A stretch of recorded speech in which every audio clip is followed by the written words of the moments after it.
o'clock. I haven't got many in yet, but we'll kick away anyway, just to stick to time. And this has all been recorded. We know that people are busy this time of year, but we thought we'd get it recorded anyway and put it up on the hub so people can access it at any point. My name is Mark Ferguson, for those who don't know me, who are watching this later.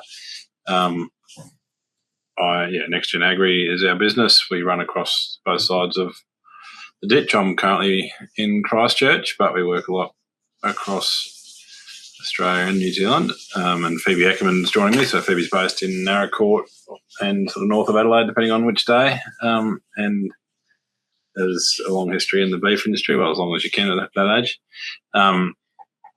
So we're just introducing the project today. We have a PDS project through MLA, so producer demonstration site project. It's aimed at increasing the uptake of genomic tools in beef selection, or at least understanding them, and hopefully, if there's, which we expect there will be good value, to help people implement them. I guess we see in the industry, we see a lot of people using some of these tools, but maybe getting these animals genotyped and then wondering what to do with that extra information and how that balances with what we see in front of us with the animal. And that's sort of what we want to talk about. And that's what the project's about, really, is sort of balancing some of the phenotypic stuff with the genotype. And we'll just go through that. I'm going to give a bit of an introduction around genetics generally, which is probably not particularly new. But Phoebe will explain the project and just bounce in if you've got any questions, any comments, any thoughts. Happy to hear them. There's still plenty of opportunities to get involved in the project, and I guess we should say straight up, we're through MLA funding, so it's all genotyping gBV products, so whatever breed you're in. The project's not specific to any breed. Obviously, different tools are set up to do different, provide gBVs for different animals or different breeds. Some of them are crossbreed, some of them are breed specific. We're happy, obviously we'll work with any. I think all of the people that have got directly involved in the project or put their hand up so far have been Angus breeders, but happy to incorporate others. As a PDS, we have core sites, but Phoebe will go through that. But just quickly, if we kind of think about what we're talking about, obviously we're talking about the genetic bank today, and I like to think about it as a bank, trying to build that herd or flock, depending on what you're up to. And we all know that it's kind of like compounding interest, genetic gain. And I guess the core of our work and the core of this project is kind of the assumption that as an industry we don't make as fast a genetic gain as we could as we would in comparable industries in other livestock, or other more intensive livestock. But there is still that big opportunity. And I think as an industry, obviously the beef industry is well ahead of the sheep industry in terms of using EBVs to make their bull selection decisions, particularly in the south, maybe not so much in the north.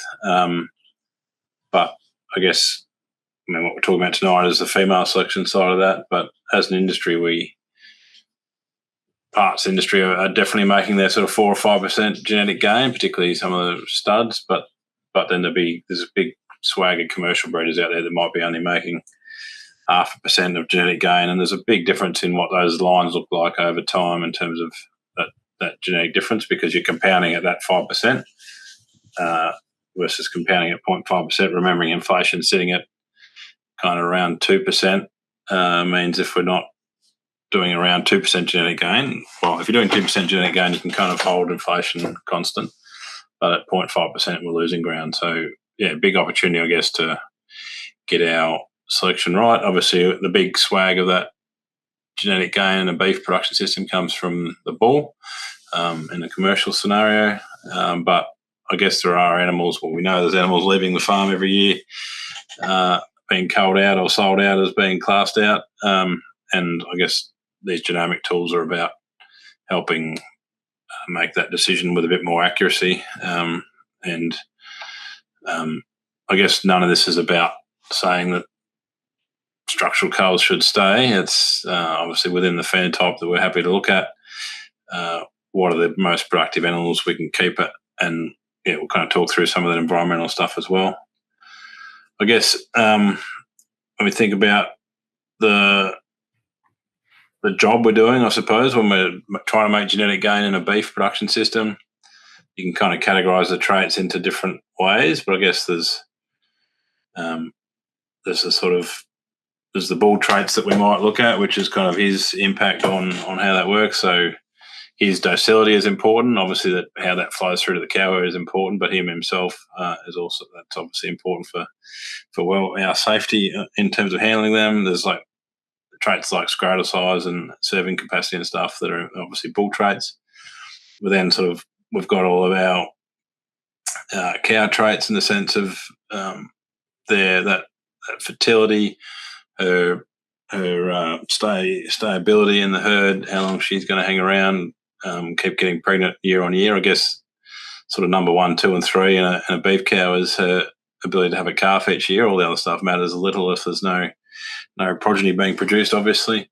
So there's a range of traits for there. There's obviously calf traits, so that's obviously the how fast their birth weight, how fast they grow, getting up to those saleable weights as early as possible. And I guess you can split that out into the beef traits, IMF. So there's eating quality traits, and then there's kind of all these system efficiency traits, body condition score, hip height now in Angus, and both those traits are Angus, but we've had fat in all breeds. So I guess there's lots going on, and as you know, in trying to optimise a breeding herd, and when we go to bull sales, we're looking at all those different traits. And I guess if we look at that even in more detail, if we split it out into some of the breeding bays we've got available to us, there's a heap of different things to look at and a heap of different things to consider. And I guess there's industry indexes in each breed and combo, but often they may not be perfectly suited to your production system. So I guess what we're hoping in this project is we can help producers to sort of weight these traits according to, or use the breeding values or the gBVs, the genomic breeding values, and then weight them specific to their production system in an index that sort of helps select those heifers that are best suited. And I guess the other thing here is if we are only using our eyes and what we can see, and if maybe a few phenotypic, maybe weight or two, and a few other things on those heifers, when we're trying to work out which ones stay and which ones go, we're obviously making a vote on which ones get to hang around or which ones are going to still be there in 10 years' time, essentially, which ones are going to be produce us 8, 9, 10 calves rather than 1 or 2 or none. And while we can use some phenotypic information to do that, obviously there's a bit of guesswork, and that's just on that fertility trait. If we then sort of think about how well they're suited to a feedlot, how fast they're going to grow, or their progeny going to grow, how fast or how much they're going to marble, when they're going to grow, early, they're going to grow late, how their calving ease is going to be. Docility you can obviously estimate or score on that animal, or just assess anyway. Anyway, so there's a heap going on. They're all interrelated, and so we're trying to optimise all that. And I guess our working hypothesis is that that's very hard if you just got your eyes to use, and even if we do get gBVs, then you sort of got to weight those gBVs in a way that works for you. And we see some examples of where people just kind of hone in on one trait and maybe cull the bottom end of that particular trait, whereas it could be more efficient if we use a combination of traits. I guess the thing to remember around this sort of the breeder's equation, genetic gain, and that's the name of the game, really. That's the reason we're out there trying to buy better bulls and select better females, is so that we can, as I started with, which can make genetic gain. And I guess there's 4 obviously key ways key components of how you optimise or maximise genetic gain. And some of these you don't have a lot of control over. Selection intensity, the only real way you control that is have a bigger herd, or make sure if you have really good fertility, then you'll get more calves to select from. But really, you can't do much on that front. Genetic variation is relatively set. You can obviously you can be a multi-breed combo, so you can use your hybrid vigor a bit, and you can use different breeds. So that's something you have a little bit of control over. Generation interval, pretty much. I mean, a lot of people are calving as 2-year-olds rather than 3-year-olds now, so that's sort of been one step to improve our generation interval. But there's not much else we can do on that front commercially. Obviously, it's expensive to raise a heifer through to mating weight, so culling lots of cows and keeping that herd young, you can be trading them out as breeders, so that you may be able to control your generation interval well if you're and keep that younger herd. But I guess the big thing that we get to control as commercial beef breeders is that accuracy, how we select, how well informed we are when we select the bulls we're going to use and the heifers we're going to keep, or the cows that we're going to retain, is the big thing that we can control. And that's really where these genomic tools come into being, or how useful they are, is because they really help us out with our selection accuracy. Because rather than just what we can see, obviously we're getting a view of what's going on under the coat, and that's both in bulls and the heifers with these genomic tools, which I guess in the last decade, I suppose have come about and are getting better as we get better use of genomics across the industry. I think there's been steps towards making them better all the time. So depending on which one, and we'll see more of these tools rather than less going forward, I think. Just jump in with any questions or comments if you've got any. The one thing that we're keen to understand, I guess, in this project, and again, Phoebe will go through it in a second, is there's even with all the tools in the world and all the gBVs in the world, there's still some phenotypic, or still animals that are going to phenotypically be good cows in your herd, regardless of really what the breeding values tell us, and that is just because they might happen to be an early born calf out of a 7 or 8-year-old cow that lactated really well, so she weaned really heavy. She's then been at the front of the mob and got the best feed, so she's phenotypically great. And just going to show you a bit of data around sort of how that flows through. And so part of what we want to do in this project is say, well, there's a group of animals that phenotypically they might not be the best in terms of their genotype but phenotypically she's going to have a calf every year, is actually going to be a profitable cow for me. And so there's that top end of heifers that get to stay, not completely regardless, but almost regardless of what the gBVs tell us. And then there's a bottom end which are obvious, like there's cow foals and animals that just aren't up to pace. I think where the gBV tools are really going to be powerful is in that grey area, in between the sort of top 20 and the bottom 20. There's a heap of heifers that we're going to make a decision on the gate as to whether they go or stay, or whether they go off to be used terminally somewhere, or where they end up. And I guess to me that's where the gBVs should be really best utilised, is in that grey area. But it is worth just sort of talking through. Obviously, this is work out of the BCRC. Wayne Pitchford is the guru of all this stuff. And we all know that joining weight drives pregnancy rate in heifers, but also fat depth in those young cattle as well. So those two things are driving that heifer fertility. So again, if we know those two things phenotypically, we can kind of predict how well we're going to get that, the likelihood of getting that heifer pregnant, which is obviously step number one in the life of a beef cow. So if a cow is heavy and fat, or a heifer is heavy and fat, then she might stay regardless because of how that goes. I was sort of looking for data about how this plays out going forward, and there's a paper coming out of the US a few years back. There's around 3,000 Angus cross heifers in this data set. And it sort of just was a good example of how it flows through. So a group of heifers at 305 when they went to the bull the first time, scanned at 86% pregnant, in that time. Another group of heifers, same breeding, but had been fed differently, so could have been in the paddock next door and been fed a bit differently. And these are the kind of things that we want to understand in what's going on.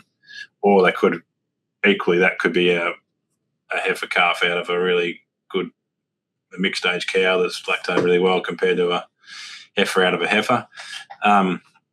Anyway, so heavier at mating, 90, so more calves, so 5% higher scanning in that first pregnancy.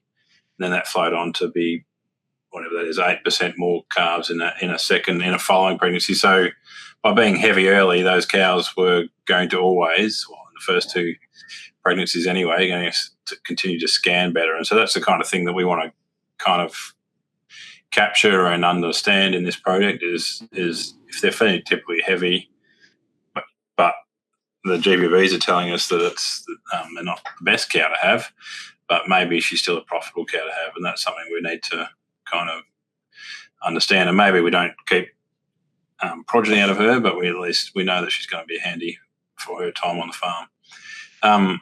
Interesting in this project, actually that flowed through to the weaning weight of those calves. So they were the ones that were heavier as they went to the bull. Makes sense that they would wean heavier calves, which they did.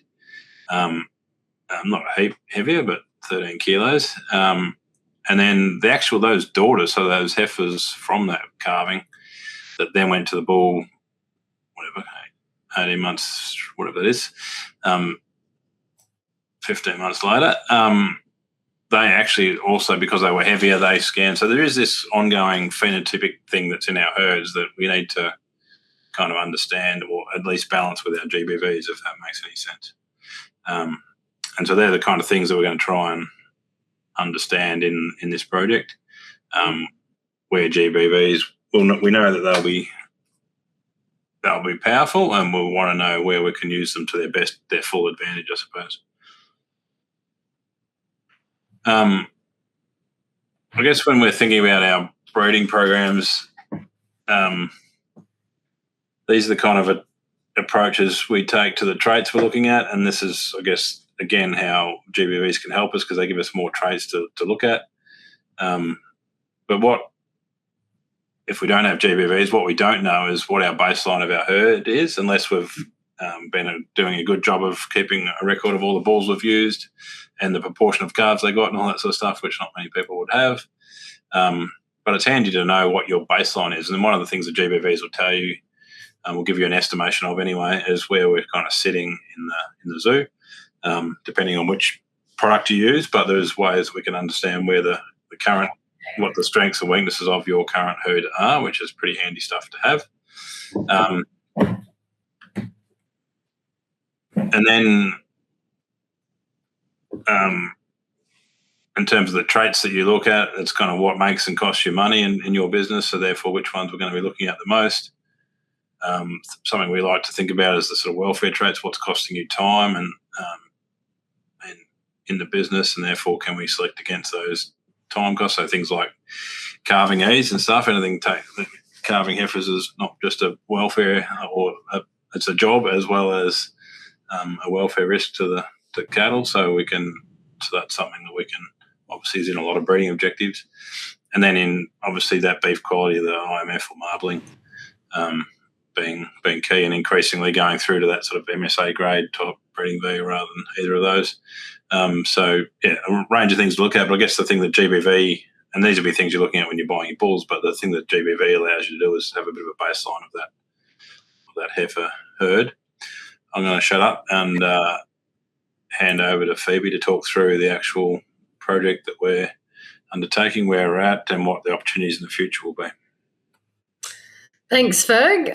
So I guess, what I'm going to be doing is putting a bit of that science, how we're going to put it into practice with our producer demonstration site on optimizing heifer selection. So I guess the goals of this project, if you go to the next slide, really about combining gBVs with phenotypic data to help producers make better decisions, better heifer selection. So it's about firstly helping commercial producers use the genetic breeding values and genomic tools available, and then combining it with the phenotypic data to make better heifer selection. Along with this, we'll also be tracking performance, so conception, calving, rebreeding, and then retention. So get some data there, and then another goal will be to collect a bit of economic outcomes, so we'll be able to demonstrate the value to commercial producers of using these tools.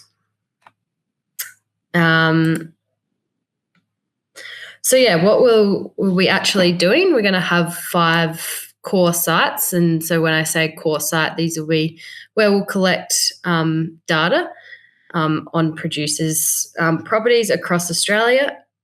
So we'll be taking DNA tests of a full heifer of cohorts. Adding to this will be taking phenotypic data, so weaning weights, structure scoring, docility scores. And then once we have all this data, so the genomic results and matched with the phenotypic, we'll be able to create, use industry indexes and create a custom index for producers based on their breeding objectives, and then we can use that to make the heifer selections. And then also throughout the project, we'll be monitoring the outcomes of heifers, so joining records and retention to third joining, hopefully. And so next slide, what producers will gain clear guidelines on the use of genomic tools with phenotypic data to make selections around your replacements. And we'll actually get some real data on the value of genomic tools. So I guess, these tools have been around for a while and people are adopting them, but there's not a lot of real evidence in the beef industry to show that their value. So it'll be good to have some sites and producers that will lead into some producer webinars and case studies on that. And then, we'll also be having field days throughout the project on each of the sites, and benchmarks for fertility and retention as well. So if you want to be involved, it's great to see that already all of the people on here tonight will know what the hub is, so you can keep up to date on the heifer selection tab in the hub. That's where we'll have all the project updates in there. And then if you want to get involved in the project more, just, contact me. And if you want to be involved further, I guess how a producer could be involved, you could run one of the core sites, but we're also having a lot of producers around that we'll call observer producers, and we'll be helping them establish a breeding objective, and then they'll have the first, first release, or they'll be in gain the first insights from the project. So if you want to be involved, reach out to me. There's my contact details. I'm happy to chat anytime about the project and just generally about genomics and using these tools in your herd. So do we have any questions? That would be great.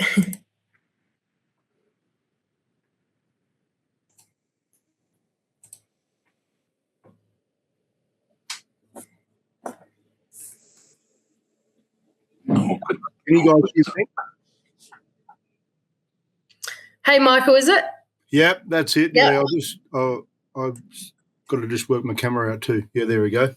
Thanks for that. I jumped on a fraction late, but really interested in in the genomic side of it. I suppose typically the question is around like the difference between the phenotypic data and how much we rely on genomics, but like where's the balance between relying on the 100% genomics, especially in a commercial situation, and or then going to all genomics. Like if we're in a seed stock business, but we've got our clients, should we be encouraging them just to use genomics because we can vouch for the integrity of the phenotypic data, or where's that sort of line? Yeah, it's a good question, Michael, and I think that's probably my main aim with this project is probably to answer that better than I will now, because I think we need to. I mean, I don't have the data in front of me, and we can't find it. But I think that's what I want to have a really clear answer around, and it might be specific to enterprises and to the combo of traits you're interested in. But I'm very confident there's cows that are going to be great cows, even if they haven't got. Well, they're going to be profitable cows, even if without great gBVs. And I know that breeding values work over longer term, but in that individual phenotype of that animal, she still could be a profitable, because she's going to hang around for 10 years and have 10 calves and wean pretty well. And whereas there's one that's got all the bells and whistles but isn't up to weight as a heifer, and therefore is going to struggle and going to be late and end up getting knocked out. So, yeah, I think it's what we're conscious of is if we could have a really clear saying that this 50% of the heifer group are the ones you genotype, because they're we're going to have to guess on which one of those ones we keep, versus the ones that are obvious, and the ones that are obvious at both ends, I suppose, is, I think I'd love to be able to answer you, in 3 or 4 years' time. I hope we can kind of say, well, here's the combo, and I know there's PDSs you can't answer every question, because it's like a lot of these things around fertility and stuff are actually lowly heritable and might take a while to play out. But I'm hoping we see that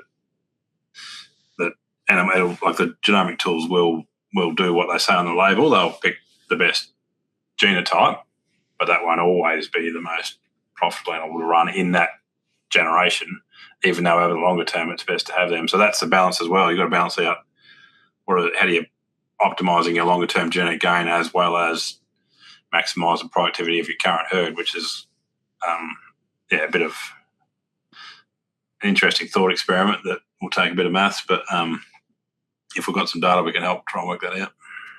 Well, yeah. From our experience with that, hindsight's a great tool there, and that's, I mean, it's good to know what happened, but then it's a little bit after the fact as well. So if you're sort of predicting what's going on, but you really don't know until you've done it, then then it gets back down to that heritability stuff as well. Then, and I think, and it'll depend on what the system people are running is. Like if people are running, I've got a few like a terminal herd or whatever, then obviously some of those phenotypically great ones can just go into that terminal herd and make a heap of money and keep. So it'll be a bit of horses for courses, but I don't think it. I guess the industry is probably overweighted to only visuals on their heifer selection, and we don't. I think overweighting it to be only genomics is probably we're not the answer either. It's that be that sweet spot somewhere in between. But. Like, how safe can you be to let the bull decide which heifers sort of stay in as a first point of call? Is that? Yeah, if you've got room to. I mean, that's obviously what some people do, but other businesses don't want to hang around. You don't want to hold those heifers. I mean, depending on if you're a cow-calf producer and you don't hold those, you want to get down to fighting weight quicker, then you might not want to hold them to the bull. But obviously that's a great way to let the bull decide on which ones are actually going to get fertile. Obviously fertile straight up. Becomes a trading exercise then, doesn't it, really? And depends on what value you place on that information then. Yeah. Charlie asked about non-pure bred Angus. I think 75% minimum Angus at the moment in the heifer select. Is that right, Eckers? And I think they're I think they're pretty keen to get pretty much anything that has Angus. They would. Yeah, I think that'll change. And some of the other tools, so that's heifer select within the Angus database, but some of the other ones can be a crossbreed. So if you've got a mixed setup, then you just have to match the tool to the breeds. There's 3 or 4 different gBV products.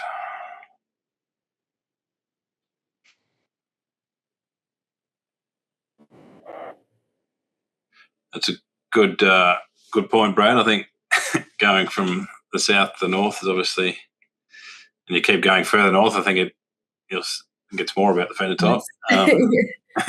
So, I think, and actually it's probably quite similar in New Zealand as well. The south there's a lot of producers with a lot of breeding mares, and the further north you go, it's a lot of head and jaw selection. But I think if you want to see worse, you come to the sheep industry, and people aren't using much information at all in some cases. But I think there is a lot of difference out there and a lot of opportunity to do things better across everything. But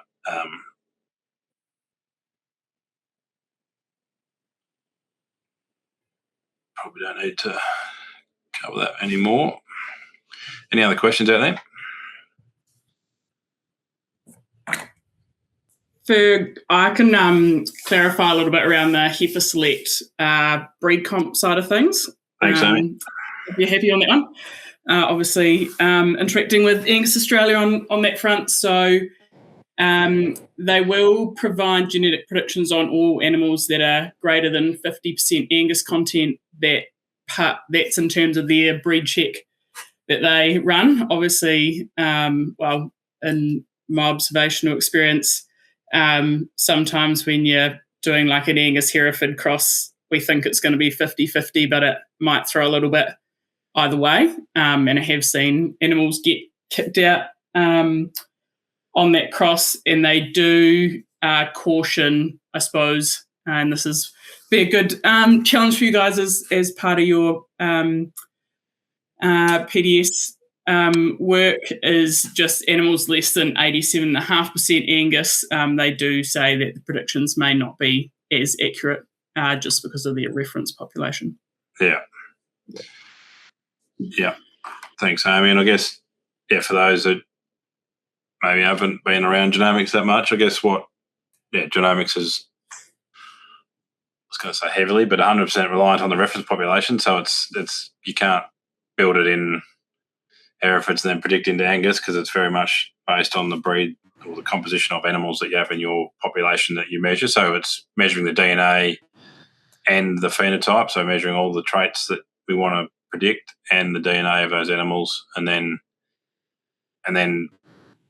so within our population, and then if you have a related individual that you pull, you only give it the genotype to that analysis, then it can predict essentially what the breeding values are from, because it's got this big reference population. But if you don't have, that's why Angus only want to predict to those higher percentages, because they know their reference population is heavily Angus based, and then there's other ones that are based on different populations where there's a bit more of a combo. But it's not magic. It's just it's just maths really. And if there's not enough data in there, you can't actually create the equation. So, but thanks, Amy. And that's, and I think it is a bit of a struggle in cross breeding herds. I think, but I guess these things I don't know what the future holds in terms of where genetic evaluation goes and stuff, but the more it comes together, the more we can have tools that maybe that work across breeds better. But definitely we'll be working with individuals to make sure we're not wasting money or time if the breed comp's not going to work. Mark, would there be any difference in correlation of EBVs in between an Angus and a Hereford? Like if you go to pull down mature cow weight and then you all of a sudden impact IMF and EMA, would that correlation be the same proportionally in between breeds? Or Not 100% the same. Like it changes even within herds. It changes. Like we do a fair bit of with our next leg tool now. We generate, like when we're building indexes, we're looking at the correlations between traits in those individual herds. And that changes. It will change even if you over years. It changes depending on which bulls because those correlations are kind of weighted towards the bulls you've used. If you've used an outlier bull that's good at this and bad at that or whatever, then that pulls and that happens at breed level, that happens at herd level. So the correlations are always only estimates because they're kind of shifting all the time depending on your selection emphasis. And you can see like people who have like selected for high muscle and low fat, for example, or whatever, then they break like the correlation that used to exist either gets stronger or weaker depending on how you select. So, so definitely differences between – I mean, there's some biological things that are kind of common, like weaning weight's always going to be correlated with mature cow weight or whatever. Like they're just set in stone, but the degree to what they're correlated could change if you selected hard to bend that curve or whatever. So, because I've only ever seen the correlation graph from the work we've done with you guys for our herd, I suppose, but you would have seen them for a heap of different places. So, and it does. Yeah. I mean, you don't get heaps of surprises, but sometimes there are there. Like particularly if people like people like you are doing like different breeding objective than some of the industry, like you're going to end up with a different correlation because you're stretching the genes in a different direction. Well, that's cool when it happens, though. Like that's sort of what you want. If it's in the right, and you're only as good as, and that's why we've got to be careful when we are building indexes and stuff. If you have a small population and not, we can be weighted by a couple of bulls that actually make a correlation look stronger or weaker than it actually is generally. And that'll be our risk. Yeah. All right, that's all we wanted to cover tonight. We're really keen to get anyone who's interested in sort of following along to, you'll be on the hub now if you choose to hang in there. We'll be posting all the information on here. But we'll be, obviously this is day one or not even day one yet really. But we just wanted to have a quick update and we'll hope you follow along for a few years. It's going to be a long-term thing. We'll get some sites going, get some data and see where we go from there. But get in touch with Phoebe if you want to know more or find me either way. So, Mark, without wanting to steal the show too much, if I have a client say, should I genomically test my heifers now, what's the honest answer in your opinion? Yeah, I think so. I mean, I do think there's value in it and we wouldn't be running the project if we didn't. I'd say have a chat to Phoebe or whatever about like which ones you're going to genotype maybe. Like I don't know that you do the whole herd. If there's a definite cull in there, some definite culls, then there's no point spending the money. And equally, if there's a few in there that you love so much you're never going to cull regardless, then you may as well not spend the money on them, but the rest you can, I've got Carl Teasling from Angus coming on the podcast. I'm interviewing him on Friday, so he'll be out somewhere between Christmas, New Year or New Year somewhere, so I'll make sure I drill him on it. Thanks, Charlie. All right, thanks all. Thanks for your time. And this will be recording, be on the hub sometime in the next few days. Cheers. Thanks, everyone.